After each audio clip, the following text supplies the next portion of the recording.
Hello students, आज का जो टॉपिक है वो है वेक्टर। क्या चीज है? वेक्टर। ओके, फर्स्ट चैप्टर में आप पढ़ चुके हो जो फिजिकल क्वांटिटीज होती हैं वो मेनली वैसे तो थ्री टाइप की होती हैं। एक तो होता है स्केलर, एक होता है वेक्टर और एक होता है टेंसर। ठीक है, अभी इसके बारे में कुछ सोचना नहीं है ना। ये टेंसर का वैसे आपको मैं पहले बता चुका हूँ ना, फर्स्ट चैप्टर में टेंसर क्या होता है, बाकी उसका यूज आएगा तब देखेंगे ना। फिलहाल तो हमको वेक्टर पे कॉन्सेंट्रेट करना है। ठीक है, अच्छा, वेक्टर कैसी क्वांटिटीज होती हैं? ऐसी फिजिकल क्वांटिटीज जिनको मैग्नीट्यूड के साथ साथ डायरेक्शन की जरूरत पड़ती है, प्लस जो वेक्टर उनको भी फॉलो करती हैं। ठीक है, स्केलर क्या होती हैं? जिनको सिर्फ मैग्नीट्यूड बताने से ही काम चल जाता है जी, सिर्फ मैग्नीट्यूड से काम चल जाता है। जैसे कि मैं ऐसे बोलूं कि एक आदमी यहां से यहां गया ए से बी तक, तो 3 किलोमीटर चला। कितना किलोमीटर चला? 3 किलोमीटर। वो कैसे गया मुझे नहीं पता, पर 3 किलोमीटर टोटल चला ना। वो तो जिस टाइप का पाथ होगा, जिधर से जा रहा होगा रास्ता उधर से गया होगा, सड़क मुड़ रही होगी उधर मुड़ा होगा। 3 किलोमीटर गया और फिर वो बी से लेके सी चला गया और यहाँ से यहाँ तक जो भी इसने पाथ यूज किया, और ये मान लीजिए 5 किलोमीटर चला। तो मैं कहूँगा how much total distance travelled by this person is the 5 + 3 8 kilometre. क्या चीज भाई? 8 किलोमीटर ना। कोई डायरेक्शन मैटर नहीं कर रही, उसमें कौन सा पाथ यूज किया कोई फर्क नहीं पड़ा। Total distance will be 8 kilometre. Okay, तो ऐसी क्वांटिटी जो सिर्फ मैग्नीट्यूड था 3 किलोमीटर चला, 5 किलोमीटर चला। ओके, तो जैसे हो गया, इसका एग्जाम्पल के तौर पर मैं बोलूँ तो डिस्टेंस। क्या चीज? डिस्टेंस। मास। ठीक है, जैसे 2 किलो कोई चीज है, उसमें 3 किलो डाल तो 5 किलो होने वाली है। डायरेक्शन की कोई जरूरत नहीं, सिर्फ 2 किलो 3 किलो सिर्फ मैग्नीट्यूड उठाने से काम चल जाएगा। ठीक है, तो डिस्टेंस, मास, स्पीड, टाइम एटसेट्रा। ठीक है, अच्छा, वेक्टर क्वांटिटी जिनको डायरेक्शन की जरूरत पड़ती है, जैसे मैंने आपको बोला कि ये बॉडी है, मैंने एग्जांपल पहले दिया था, इसमें 5 न्यूटन का फोर्स लगा, मैंने कहा इसमें 5 न्यूटन फोर्स और लगा दिया तो टोटल फोर्स कितना हो गया? तो भाई 5 न्यूटन लग रहा था, 5 न्यूटन और लगा दिया तो गारंटीड नहीं 10 न्यूटन ही हो। ये डिपेंड करेगा दूसरा फोर्स आपने लगाया किधर। अगर आपने इधर लगा दिया तो क्या ये 0 हो जाएगा, और क्या इधर लगा दिया तो क्या ये 10 हो जाएगा? भाई उल्टा लगा दिया, 5 न्यूटन एक आदमी इधर से खींच रहा था, एक आदमी 5 न्यूटन से इधर, तो टोटल फोर्स कितना हो गया भाई? 0 हो गया। क्या बात समझ में आ रही है? तो क्या डायरेक्शन मैटर कर रही है कि दूसरा फोर्स किधर लगा है? Yes sir. ऐसी क्वांटिटी तो मैं कहूँ 5 न्यूटन लग रहा था, 5 न्यूटन और लगा दिया, तो आपको पूछना पड़ेगा दूसरा 5 न्यूटन किधर लगाया, तो आपको डायरेक्शन की जरूरत पड़ेगी। ऐसी सारी क्वांटिटी जिनको डायरेक्शन की जरूरत पड़ती है उनको क्या बोला जाता है भाई? वेक्टर। इसके एग्जाम्पल देखो, example displacement, velocity, acceleration, force और भी बहुत सारी क्वांटिटीज होती हैं। ठीक है जी, अच्छा जी, टेंशन का तो अभी आपको कोई लेना देना नहीं है। ये हो गया भाई वेक्टर क्वांटिटी, है ना। अब अपन मेनली वेक्टर पे चलते हैं ना। किस पे चल रहे हैं? वेक्टर पे। अच्छा, अब किसी भी वेक्टर को रिप्रेजेंट कैसे किया जाता है ना, तो सबसे पहले तो वेक्टर को लिखते कैसे हैं? मान लीजिए कोई फोर्स है, फोर्स वेक्टर क्वांटिटी है, तो फोर्स के ऊपर ऐसे वेक्टर लगा दिया जाता है। क्या लगा दिया जाता है? वेक्टर। इसके अंदर इसके ऊपर वेक्टर लगाया, इसका मतलब इसके पास मैग्नीट्यूड भी है और इसके पास डायरेक्शन भी है ना। इसका जो मैग्नीट्यूड होता है, मैग्नीट्यूड, उसको कई बार ऐसा लिखा जाता है, इसको बोलते हैं मोड ऑफ वेक्टर। ये जो दो लाइन्स हैं इसको क्या बोलते हैं? मोड, है ना। अच्छा, या इसको सिंपली एफ भी लिख देते हैं, ऊपर से वेक्टर हटा दो। तो अगर किसी वेक्टर क्वांटिटी के ऊपर वेक्टर नहीं लिखा हुआ है, इसका मतलब वो उस वेक्टर का सिर्फ मैग्नीट्यूड बता रही है ना। अच्छा जी, या ऐसा लगा दूं, इसका मतलब भी क्या है? उसका मैग्नीट्यूड है ना। अच्छा, किसी भी वेक्टर को जो रिप्रेजेंट करते हैं वो बाई एन एरो, एक एरो से रिप्रेजेंट किया जाता है। ठीक है, जैसे मान लीजिए मैं किसी ये बनाया एरो, इसमें ये जो कहलाता है, ये इसकी टेल कहलाती है ना, टेल एंड होता है। ठीक है, अच्छा, ये जो जिस तरफ एरो लगा होता है ये बताता है डायरेक्शन।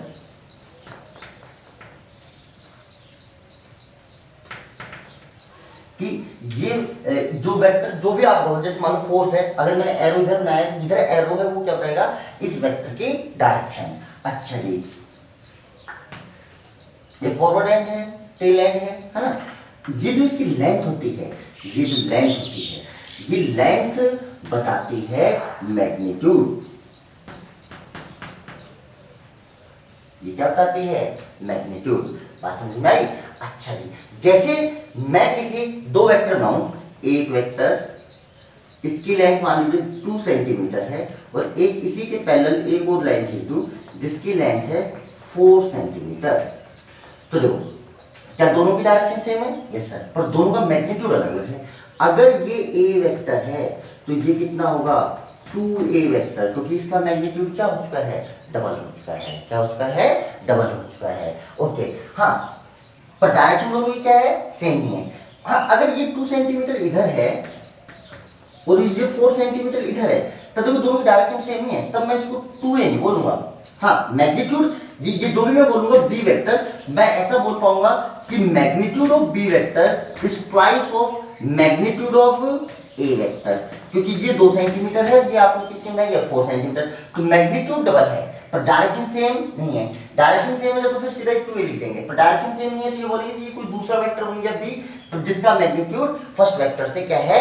डबल है। तो एक किसी भी वेक्टर को जो अपन रिप्रेजेंट करते हैं वो किससे रिप्रेजेंट करते हैं? एक एरो से। किससे रिप्रेजेंट करते हैं? एक एरो से। एरो की लेंथ क्या बताएगी? मैग्नीट्यूड। एरो की डायरेक्शन क्या बताएगी? आपका डायरेक्शन ऑफ वेक्टर क्वांटिटी। जैसे मैंने कहा कि एक ऑब्जेक्ट के ऊपर फोर्स लगा और जो फोर्स है वो है 5 न्यूटन का, और डायरेक्शन मैंने कही 60 डिग्री ईस्ट ऑफ नॉर्थ। ठीक है, ऐसे लगा हुआ है। ये मैंने मैग्नीट्यूड का है, ये डायरेक्शन। तो सबसे पहले आप क्या बनाइए? सबसे पहले जो डायरेक्शन दे रखी है ईस्ट वेस्ट नॉर्थ साउथ में दे रखी है, सबसे पहले नॉर्थ साउथ ईस्ट वेस्ट। अच्छा, मैग्नीट्यूड कितना है? 5। तो यानी आपको 5 सेंटीमीटर की लाइन खींचनी पड़ेगी ना, और आपको मानना पड़ेगा 1 सेंटीमीटर बराबर 1 न्यूटन। तो 5 सेंटीमीटर की लाइन खींच देंगे तो कितना हो जाएगा? 5 न्यूटन हो जाएगा। हाँ, वो आपको बनाना है 1 सेंटीमीटर, इसको जो आप कितना मान सकते हो? 1 सेंटीमीटर 1 mm, वो जो आपकी इच्छा है ना, जो सुटेबल आपको, सुटेबल स्केल आप कोई भी सिलेक्ट कर सकते हैं। अच्छा, अब देखो, अब यदि मैंने 1 सेंटीमीटर बराबर 1 न्यूटन मान लिया तो 5 न्यूटन को रिप्रेजेंट करने के लिए मुझे 5 सेंटीमीटर लंबी लाइन खींचनी है ना। अब किस डायरेक्शन में? डायरेक्शन ये देखिए 60 degree north east of north, कि नॉर्थ से 60 डिग्री किधर? ईस्ट या वेस्ट? ईस्ट। नॉर्थ के ईस्ट में चलना है अपन को, कितना? 60 डिग्री। तो यहां से 60 डिग्री चलो और यहां पे एक लाइन खींचो। इस लाइन की लेंथ कितनी होगी भाई साहब? 5 सेंटीमीटर, और यहां पे लगा दीजिए एरो। ये क्या बन गया?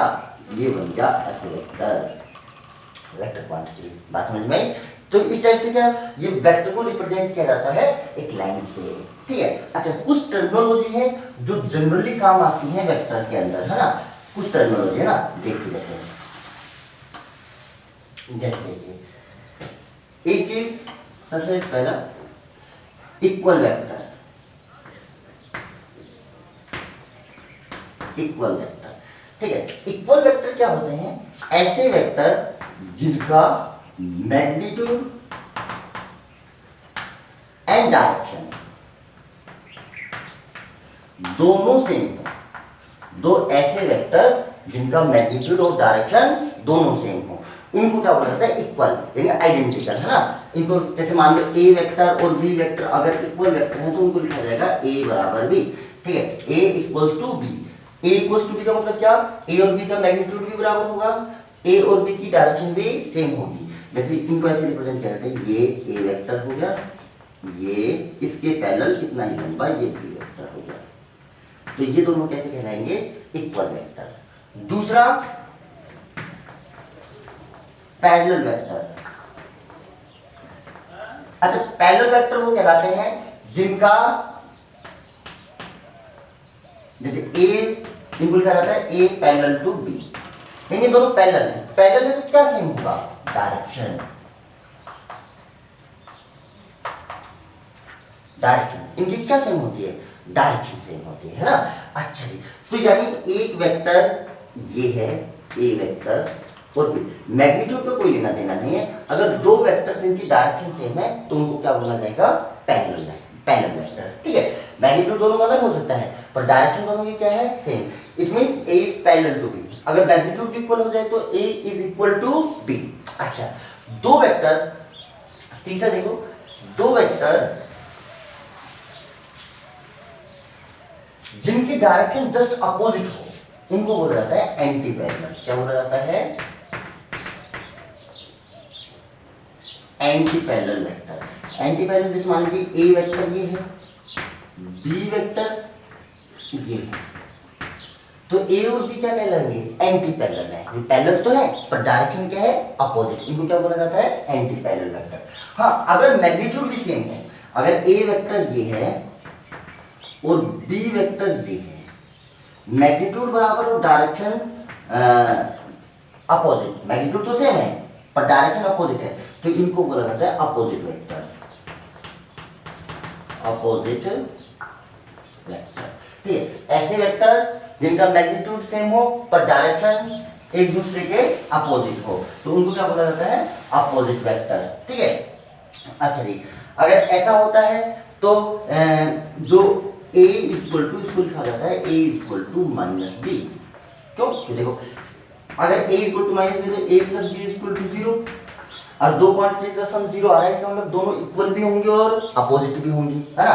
तो देखो इसलिए मैं क्या लिखता हूँ, a equal to minus b, क्योंकि मुझे पता है जब मैं कह रहा हूँ अपोजिट वेक्टर है तो मैग्नीट्यूड में इक्वल है और डायरेक्शन क्या है, अपोजिट, तो इन दोनों का सम कितना आना चाहिए भाई साहब, 0 आना चाहिए भाई। Equal in magnitude, opposite in direction, तो a plus B equal to 0, इसका मतलब a equal to minus B. तो आप ऐसा भी लिख सकते हैं। तो और एक चीज आपको गौर करने वाली ये भी है कि देखो a और b वेक्टर दोनों मैग्नीट्यूड में बराबर हैं, बस डायरेक्शन अपोजिट है। तो देखो a इक्वल टू मैंने लिखा माइनस बी, यानी मैं a को लिख सकता हूं माइनस बी वेक्टर। यानी कोई वेक्टर अगर ये है a वेक्टर, तो अगर उसको माइनस से मल्टीप्लाई कर दिया जाए तो सिर्फ डायरेक्शन चेंज हो जाएगी, ये हो जाएगा आपका माइनस वेक्टर। क्या हो जाएगा, तो अगर किसी भी वेक्टर को माइनस से मल्टीप्लाई कर दिया जाता है तो उसकी डायरेक्शन चेंज हो जाती है, ठीक है जी। अच्छा जी, उसके अलावा अच्छा जी, नेक्स्ट जो भी आपका नंबर चल रहा था 4 5 6 जो भी लिख रहे थे आप, ठीक है। तो नेक्स्ट टाइप का जो वेक्टर है वो है कोप्लेनर वेक्टर। कैसे, कोप्लेनर वेक्टर। कोप्लेनर वेक्टर ऐसे होते हैं, ऐसे वेक्टर जो एक ही प्लेन में है, एक ही प्लेन में है ना। कोई ऐसा भी हो सकता है, ऐसा भी हो सकता है, किधर भी, यानी पर ये सारे बने तो बोर्ड में है ना, बोर्ड के प्लेन में, ये खुद एक प्लेन है बोर्ड, और ये इसी के अंदर बने हुए हैं, कोई किसी किधर भी डायरेक्शन हो। ऐसे वेक्टर जो सभी एक ही प्लेन के अंदर लाई करते हो उनको क्या बोला जाता है, कोप्लेनर वेक्टर, ठीक है। अच्छा जी, नेक्स्ट को इनिशियल वेक्टर। कोइनिशियल वेक्टर वो वेक्टर कहलाते हैं जिनका स्टार्टिंग पॉइंट कॉमन हो, जो यानी सेम पॉइंट पे अप्लाई किए गए हो या सेम पॉइंट से स्टार्ट हो रहे हो। इन ऐसे वेक्टर्स को ऐसा बनाया जाता है जो सबका स्टार्टिंग पॉइंट सेम हो। ये जो तीनों वेक्टर हैं ये क्या कहलाएंगे, को इनिशियल वेक्टर, कोप्लेनर, को इनिशियल, ठीक है। अच्छा जी, एक होता है कोलिनियर वेक्टर।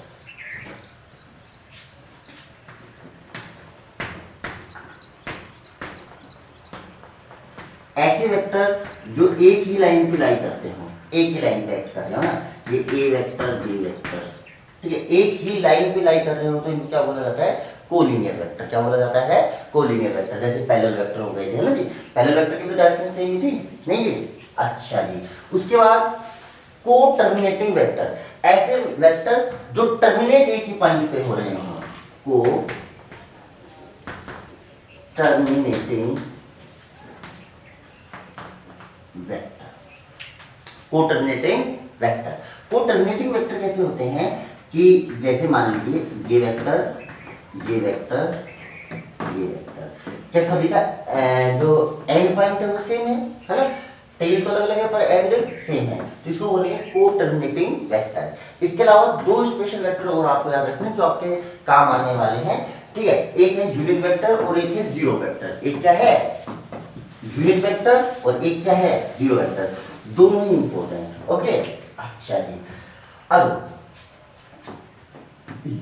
जीरो, पहले देख लो यूनिट वेक्टर, यूनिट वेक्टर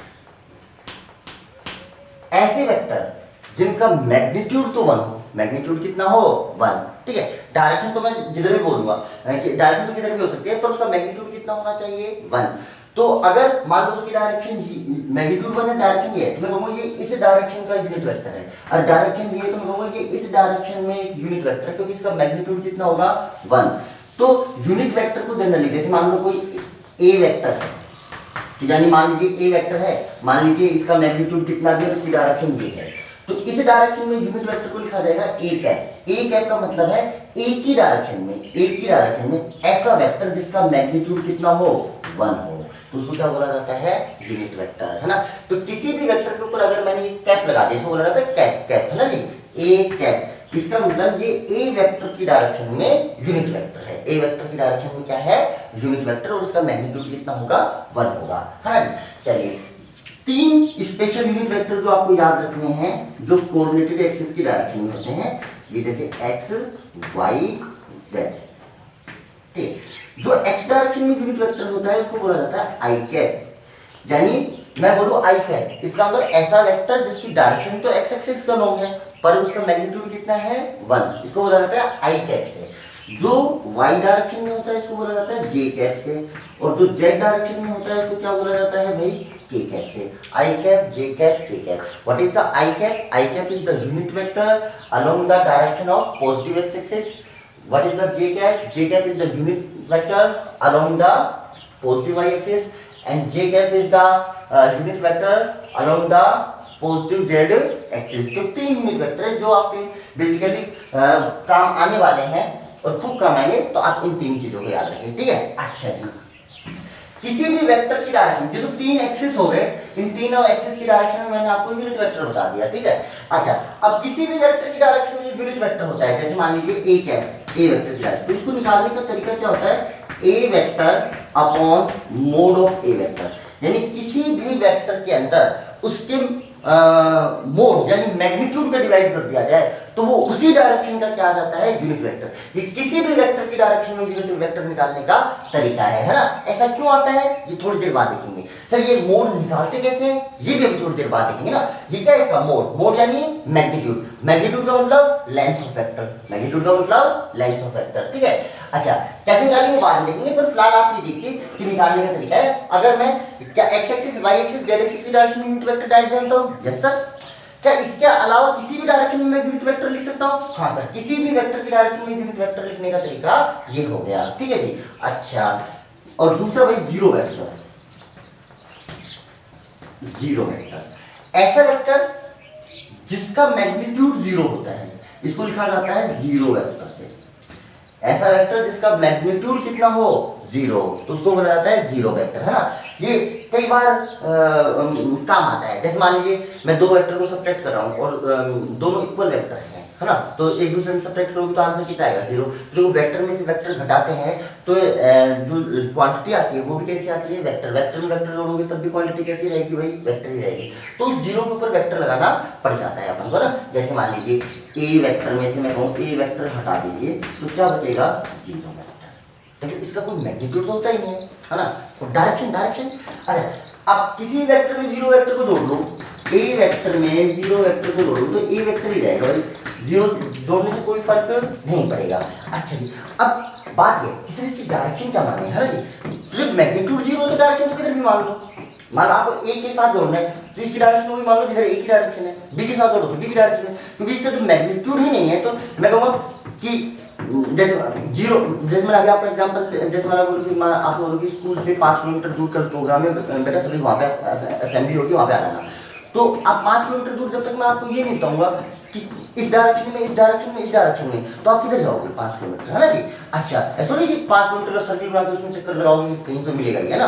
अच्छा अब मैं कहूँ कि स्कूल से 0 किलोमीटर यानी स्कूल में ही है प्रोग्राम, तो मुझे डायरेक्शन बताने की आवश्यकता नहीं है, है ना। इसलिए जो इसकी डायरेक्शन होती है ना ये कोई फिक्स नहीं होती, आर्बिट्री कोई भी डायरेक्शन मानी जा सकती है इसकी, है ना। रैंडमली कोई भी डायरेक्शन आप यूज कर सकते हो इसकी, जब आपको जिधर सुटेबल पड़े वो डायरेक्शन मान लो। तो डायरेक्शन के ऊपर कोई रेस्ट्रिक्शन नहीं, डायरेक्शन आर्बिट्री चूज कर सकते हो, और जो मैग्नीट्यूड होगा वो जीरो वेक्टर का कितना होता है भाई, जीरो वेक्टर। ओके, अच्छा जी, ये इसका सिग्निफिकेंस है कि अगर दो इक्वल वेक्टर्स को सेपरेट करना है तो कितना आएगा भाई साहब, जीरो वेक्टर आता है। क्या आता है भाई, जीरो वेक्टर। किसी वेक्टर में जीरो वेक्टर जोड़ोगे तो उतना ही वेक्टर रहता है। वो बात समझ में आई। उसके अलावा अब देखिए कुछ प्रॉपर्टी ऑफ वेक्टर। क्या चीज देखिए, प्रॉपर्टी ऑफ वेक्टर। पहली बात, अगर किसी वेक्टर को, ठीक है, किसी वेक्टर को किसी नंबर से मल्टीप्लाई किया जाए, वेक्टर को मल्टीप्लाई बाय ए नंबर, किसी नंबर से, सिंपल एक नंबर से मल्टीप्लाई किया जाए, यानी जैसे मान लीजिए कोई ए वेक्टर था, इसको मैंने किसी नंबर से मल्टीप्लाई कर दिया लेमडा से, किससे मल्टीप्लाई कर दिया, लेमडा से। जितने नंबर से मल्टीप्लाई, तो देखो अब ये जो नंबर हो सकता है ये दो टाइप का हो सकता है, या तो हो सकता है भाई पॉजिटिव नंबर, या हो सकता है ये नेगेटिव नंबर। तो अगर पॉजिटिव नंबर है तो इफेक्टिव वेक्टर के पास दो ही तो चीजें होती हैं, एक तो डायरेक्शन और एक मैग्नीट्यूड। बोल बात सुन रहे, डायरेक्शन हो सकती है और क्या हो सकता है भाई, मैग्नीट्यूड हो सकता है।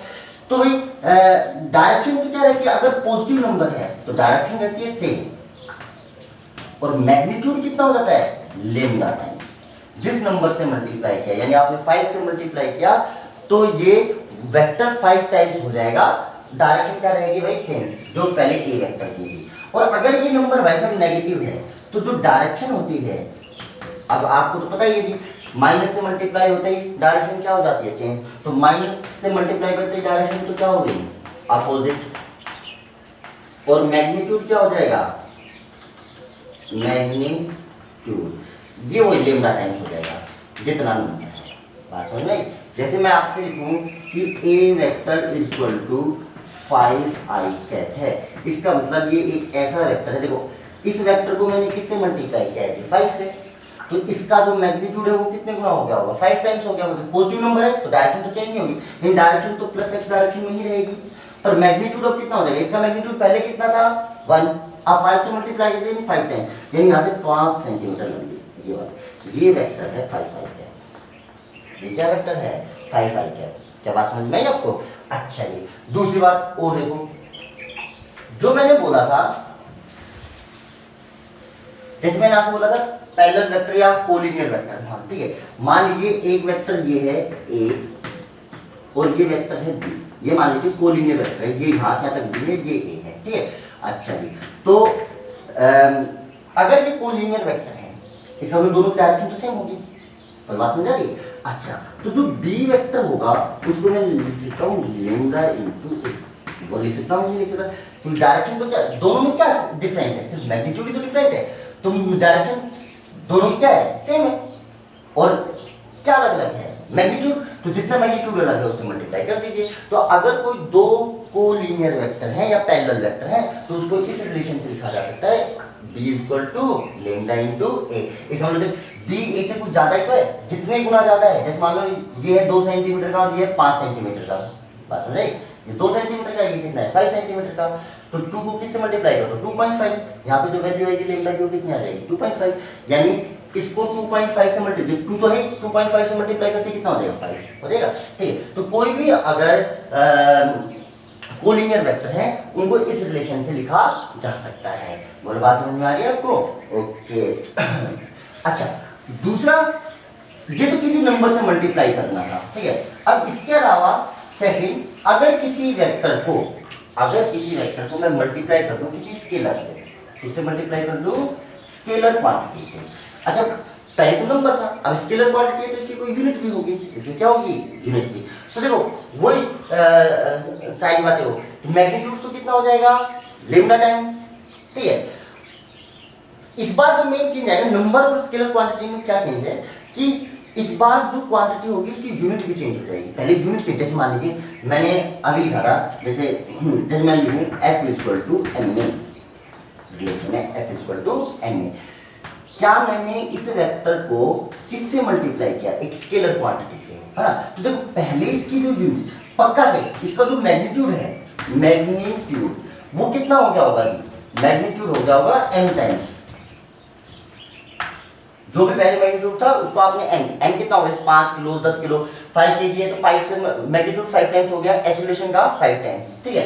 अच्छा, बट इस बार जो चेंजेस आया वो इस क्वांटिटी की यूनिट चेंज हो गई। पिछली बार जैसे किसी नंबर से मल्टीप्लाई करते थे, जैसे लिखते थे a = 5b, तो वैसे इन दोनों की यूनिट क्या रहने वाली है, सेम रहने वाली है, क्योंकि सिर्फ एक नंबर से मल्टीप्लाई किया जो यूनिट लेस है। इस बार स्केलर क्वांटिटी से मल्टीप्लाई करो तो इन दोनों की यूनिट्स भी क्या होंगी, मल्टीप्लाई। देखो इसकी यूनिट पहले मल्टीप्लाई करने से पहले कितनी थी, मीटर पर सेकंड स्क्वायर, इस स्केलर क्वांटिटी की कितनी थी भाई, केजी, तो अब कितनी हो जाएगी, केजी मीटर पर सेकंड स्क्वायर। तो किसी स्केलर क्वांटिटी से मल्टीप्लाई करते हो तो क्या चेंज हो जाती है, यूनिट चेंज हो जाती है। क्या बात समझ में आई आपको, ठीक है। ये मेन प्रॉपर्टीज और कुछ टर्मिनोलॉजी थी जो वेक्टर के अंदर काम आती है ना जी। अब जैसे मैं कभी आपको बोलूंगा equal vector, opposite vector, parallel vector, collinear vector, coplanar vector, coinitial vector, etcetera etcetera, जो भी मैं आपको बोलूंगा तो आपको उनका मतलब समझ में आना चाहिए। मेन चीज आपको इनमें से दो याद ही रखनी है, तो जीरो वेक्टर याद रखना है और क्या याद रखना है, यूनिट वेक्टर। मेरे हिसाब से आपको समझ में भी आया होगा ना। और वेक्टर को किसी नंबर से मल्टीप्लाई करने पर या स्केलर से मल्टीप्लाई करने पर या डिवाइड करने पर, डिवाइड का भी बड़ा यही रूल है। जैसे कि मैं किसी वेक्टर को किसी से डिवाइड कर दूं, यानी ए वेक्टर को मैंने लिख दिया 1/λ, तो आप इसको मल्टीप्लाई समझो। जैसे मान बी वेक्टर आया, इसमें जो है इसको समझो 1/λ × a, तो मैग्नीट्यूड कितना हो जाएगा, 1/λ टाइम्स हो जाएगा। क्या हो जाएगा, 1/। अगर किसी वेक्टर को किसी नंबर से डिवाइड कर दिया जाए, इसका मतलब उसको 1/λ टाइम्स कर दिया आपने, है ना। अच्छा, तो मैग्नीट्यूड कितना हो जाएगा, 1/, इसको मल्टीप्लाई में समझ लो 1/λ, ठीक है जी। अच्छा, तो वेक्टर, यूनिट वेक्टर क्या होता है, जीरो वेक्टर क्या होता है, वेक्टर को मल्टीप्लाई करने पर क्या होगा, सॉरी वेक्टर मल्टीप्लिकेशन तो अभी देखेंगे। वेक्टर को किसी स्केलर से मल्टीप्लाई करने पर क्या होगा, किसी नंबर से मल्टीप्लाई करने पर क्या होगा, इतनी आप चीजें देखिए। नेक्स्ट लेक्चर में मैं आपको एडिशन ऑफ वेक्टर सिखाऊंगा। Okay, thank you.